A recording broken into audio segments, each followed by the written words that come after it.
Градът София не случайно е на това място. Древните заселници са избрали огромното плодородно поле между две големи планини, благоприятен прохладен климат, десетки минерални източници, множество потоци и реки, разнообразна богата растителност, вероятно неизброим дивеч. Но и тогава и сега тази природа, това географско разположение, предполагат и множество природни опасности, наводнения, заблатяване, свлачища и срутища, кални и придошли реки, земетресения, силни бури, крайградски пожари. Днес това е огромен мегаполис, почти 2-милионен град, в който човешките дейности са пряко обвързани с климатичните особености и промени. Превенцията на евентуалните бедствия и експертното справяне с тях са изключително важни за нормалното функциониране на столичния град. Затова приемаме с отворени обятия идеите и възможностите на европейският проект Хармония, финансиран от програма Хоризонт 2020 на Европейският съюз, който съдейства и напътства работата на столичната дирекция аварийна помощ и превенция.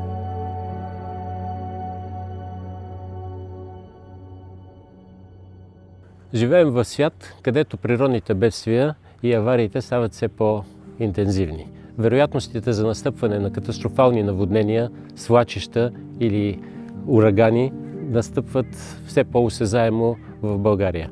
Преди няколко години се създаде една група от 22 държави и различни организации, където си постави за задача да изясни какви са възможностите за създаване на платформа, където може да се оцени риск от настъпването на различни бедствия, да се комбинират всички тези възможности, нарича се комбиниран риск, за да се дадат правилни решения за аварийните екипи, където могат да противодействат и да намалят вероятностите за риск.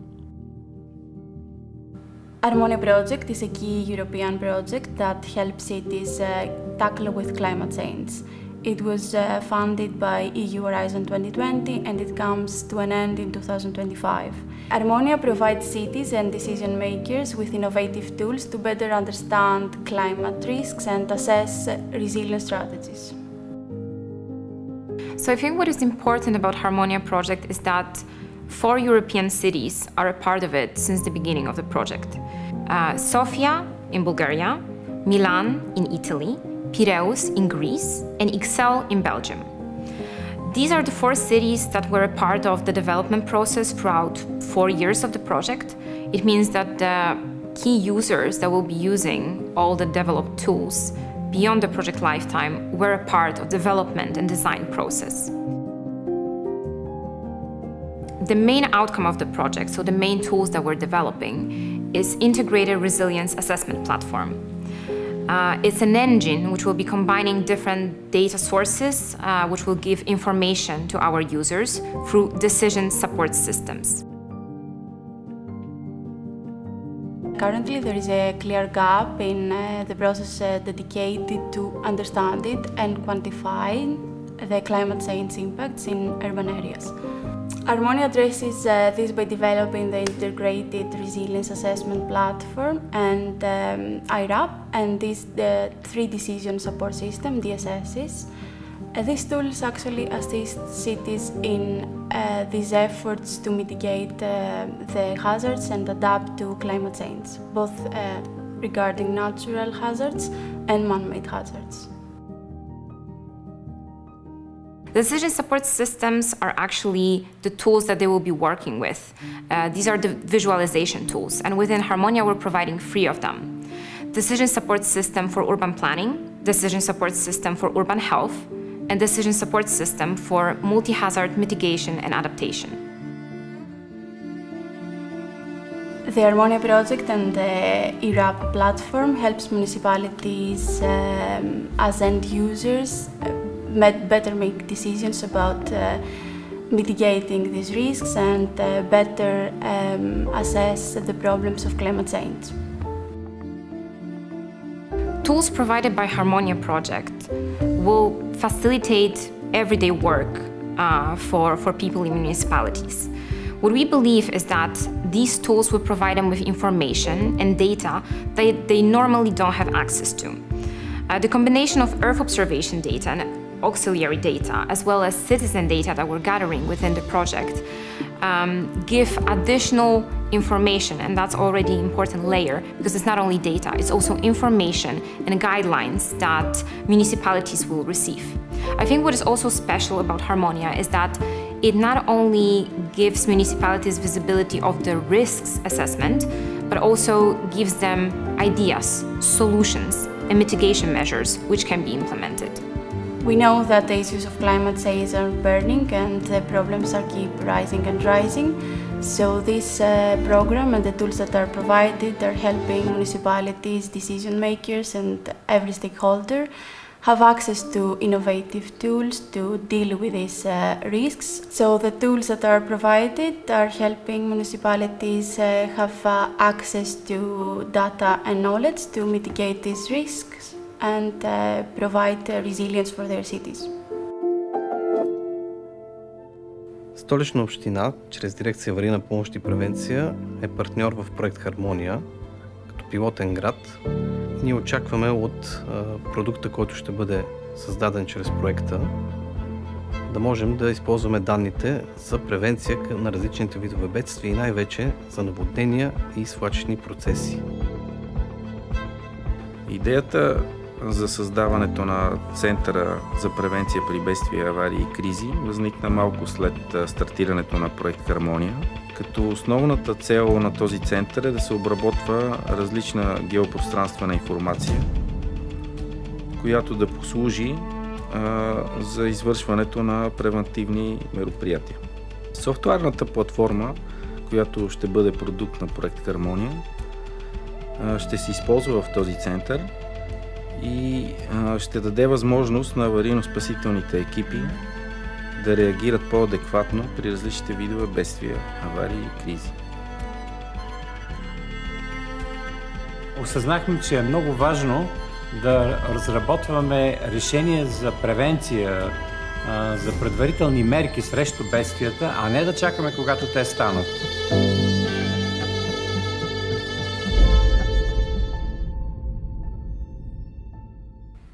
The most challenging part of work on our tools and work with our cities was actually data collection, data gathering, and data integration into the platform. Having access to the right data is the most relevant to run all the models that we have within the Harmonia platform. Хората, които ще работят с платформата, ще могат да анализират вложените данни в нея и съответно ние ще можем да предвиждаме къде и дали се налага в дадени части на София да бъдат евакуирани хора, да бъдат взети мерки, за да се предпазят различни видове сгради и други критични инфраструктурни обекти. Може да бъдат предвидени събития, които могат да се случат вследствие на обилни дъждове, на замърсяване на въздуха.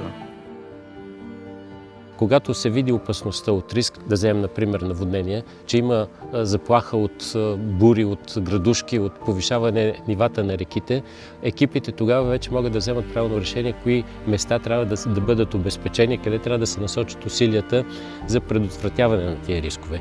И съответно, след даденото събитие, след наводнението, да се види как може реално да се помогне на населението. Цялата тая информация, която постъпва от различните източници, проект Хармония трябва да ги обедини и да излезе с една обща платформа. В тази система има един много добър компонент. Прави се симулация на риска в дадена територия, която е заплашена от наводнение. Извън там виждате, че риска за определени сгради е много висок, за друг е нисък. И вие си казвате, защо е така? Оказва се, че това е защото социалната стойност на определена сграда е много висока, а на друга не е. Да кажем, едно училище е много по-важно по характера на дейностите, които се извършат и поради това, че в него има много деца, които се учат и те са много по-важни, отколкото един склад за чершафи или други текстилни изделия. И по този начин хората от дирекцията ще имат възможност много по-лесно да си предвидят своя план за действие. Ако стане съответно наводнение или пожар, кои са най-важните сгради, които трябва да бъдат спасявани? Училища, болници, домове за стари хора и така нататък. Кои са критичните обекти и елементи на инфраструктурата, които трябва да бъдат първо спасени и къде трябва тази превенция, за която говорим, да се реализира.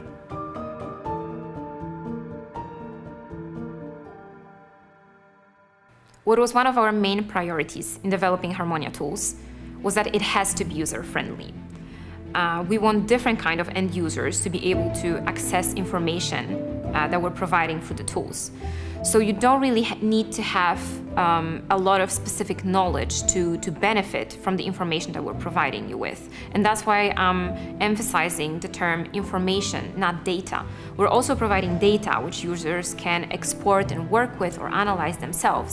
But what is important is that decision support systems are already providing our users with easy-to-use, understandable information and guidelines.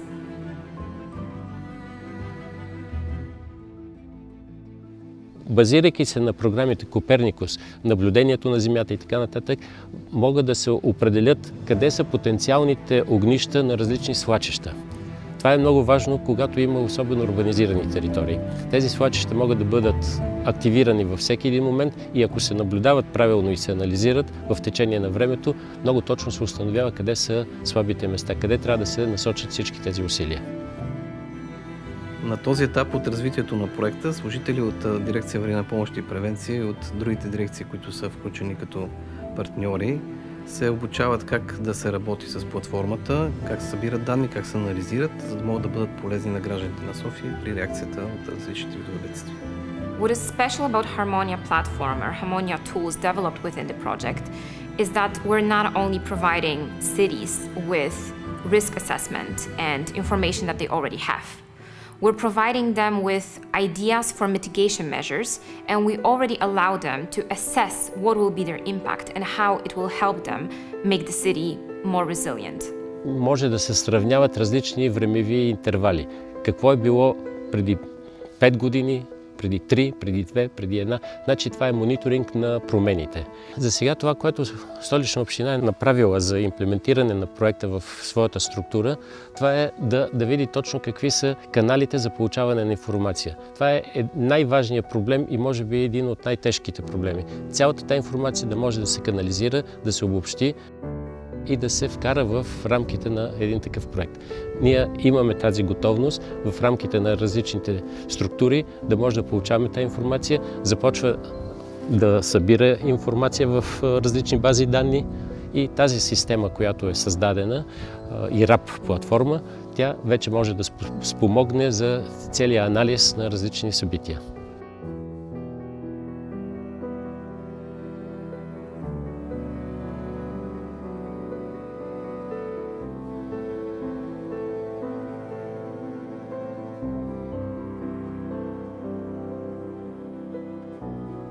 We're happy to say that already during the project lifetime, we found potential users who want to join the initiative. Of course, we will be sharing more details when we onboard new cities.